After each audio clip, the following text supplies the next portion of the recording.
Chapter 7. So the king and Haman came to banquet with Esther the queen. And the king said again unto Esther on the second day at the banquet of wine, What is thy petition, Queen Esther? And it shall be granted thee. And what is thy request? And it shall be performed even to the half of the kingdom.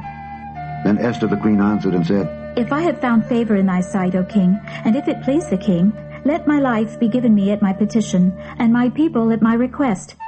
For we are sold, I and my people, to be destroyed, to be slain, and to perish. But if we had been sold for bondmen and bondwomen, I had held my tongue, although the enemy could not countervail the king's damage. Then the king Ahasuerus answered and said unto Esther the queen, Who is he?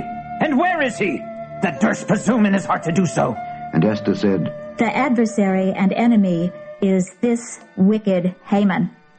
Then Haman was afraid before the king and the queen. And the king, arising from the banquet of wine in his wrath, went into the palace garden. And Haman stood up to make request for his life to Esther the queen, for he saw that there was evil determined against him by the king. Then the king returned out of the palace garden into the place of the banquet of wine, and Haman was fallen upon the bed whereon Esther was. Then said the king, Will he force the queen also before me in the house?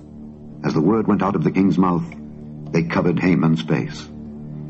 And Harbona, one of the chamberlains, said before the king, Behold also the gallows 50 cubits high, which Haman had made for Mordecai, who had spoken good for the king, standeth in the house of Haman.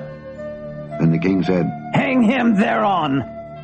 So they hanged Haman on the gallows that he had prepared for Mordecai. Then was the king's wrath pacified.